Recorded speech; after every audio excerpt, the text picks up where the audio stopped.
Myanmar में फर्जी चुनाव। जी हां, एक देश जहां लोकतंत्र की उम्मीद कभी रोशन हुई थी,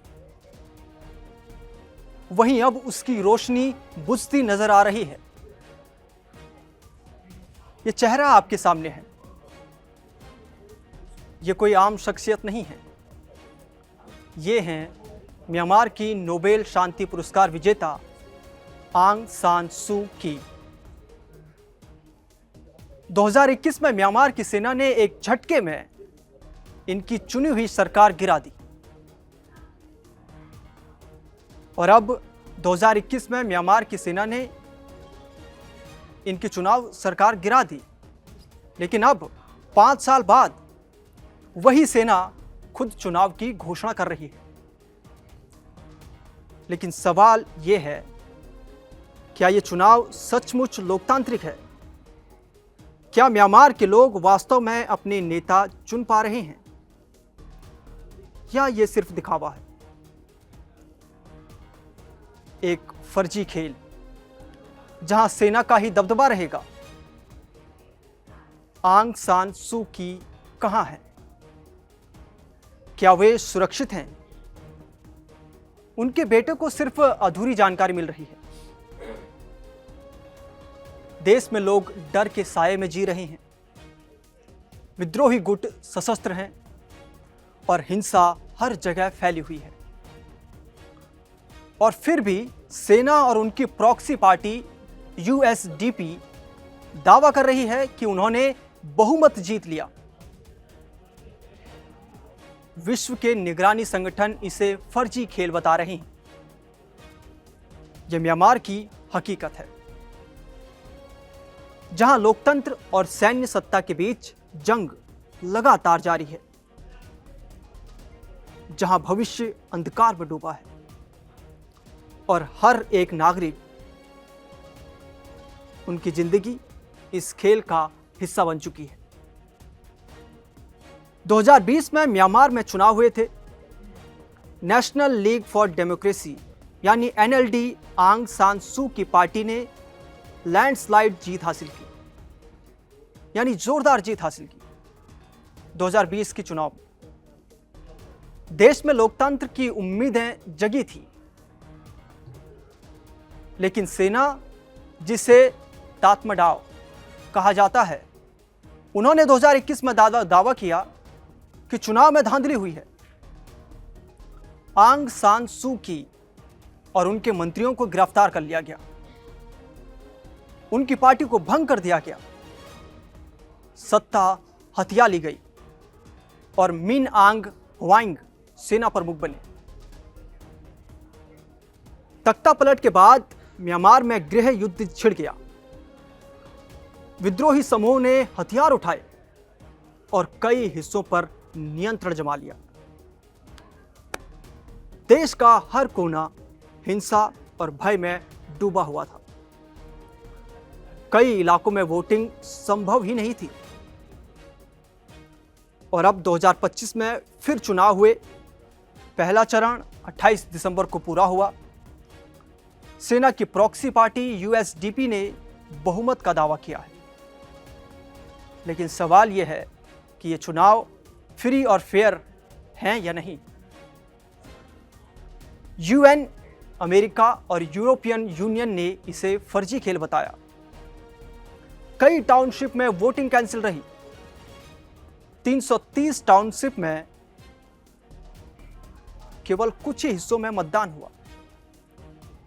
एनालिस्ट का कहना है कि यूएसडीपी की जीत तय है, लेकिन जनता डर के साए में वोट डाल रही है, उम्मीद से नहीं। विद्रोही गुटों की सक्रियता और हिंसा ने चुनाव प्रक्रिया को और कमजोर कर दिया है। यह म्यांमार के हाल है। और सबसे बड़ा सवाल, आंग सान सू की कहां है? 2021 के तख्तापलट के बाद उन्हें जेल में डाल दिया गया। 27 साल की सजा सुनाई गई और उनकी पार्टी एनएलडी की, जो एनएलडी है उनकी पार्टी, उसको पूरी तरह से भंग कर दिया गया। 2023 के बाद से उनके बेटे किम आरिस को केवल सेकंड हैंड जानकारी मिल रही है। रॉयटर्स की रिपोर्ट्स के मुताबिक आंग सान सू की, जो म्यांमार की नोबेल शांति पुरस्कार विजेता हैं, वो जेल में ही हैं और उनकी लोकेशन गुप्त है।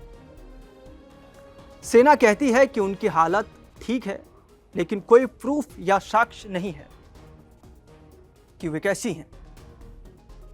इतनी बड़ी शख्सियत को जेल में रख दिया।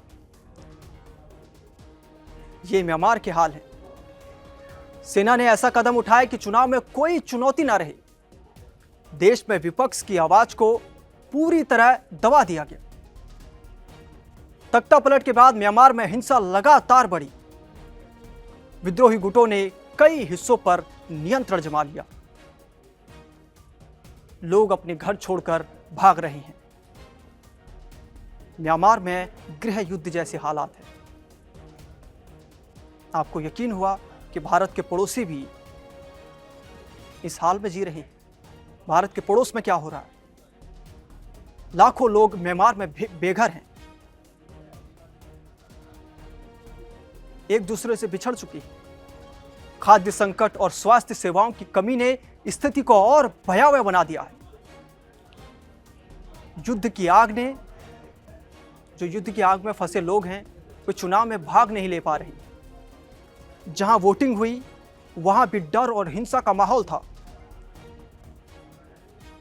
यूएन और अंतर्राष्ट्रीय समुदाय ने साफ कहा कि चुनाव फ्री और फेयर नहीं है। यूएसडीपी को फिलहाल सेना ने अपने नियंत्रण को मजबूत कर लिया है और जो यूएसडीपी है उसको सेना का प्रॉक्सी कहा जा रहा है। विदेशी मीडिया और एनालिस्ट का मानना है कि विद्रोही गुटों ने यह हिंसा बढ़ाई है, उनके लिए यह हिंसा जारी रहेगी। सत्ता और लोकतंत्र के बीच टकराव जो है वो बढ़ता रहेगा। आगामी चरणों में भी स्थिति समान रहने की संभावना है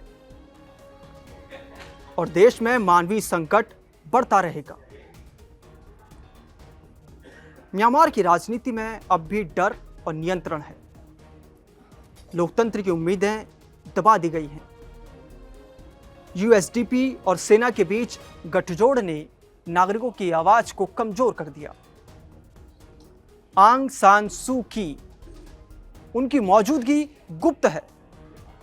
दुनिया की निगरानी संगठनों के मुताबिक यह चुनाव केवल सेना की सत्ता बनाए रखने का तरीका है। विद्रोही गुटों की सक्रियता और भयावह हालात के बीच देश का भविष्य अंधकार में डूबा है। म्यांमार में अब भी एक ऐसे संघर्ष की आग में म्यांमार अब भी जल रहा है जहां लोकतंत्र, मानवाधिकार और नागरिक सुरक्षा लगातार चुनौती में है।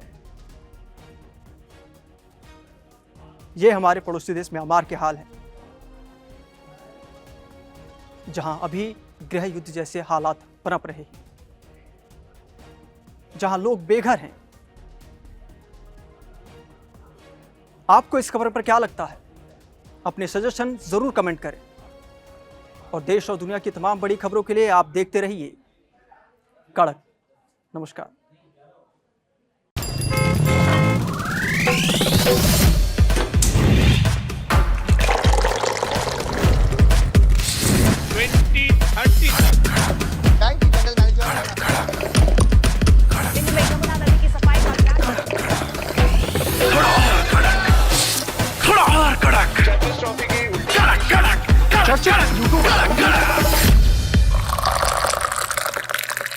ये कड़क है।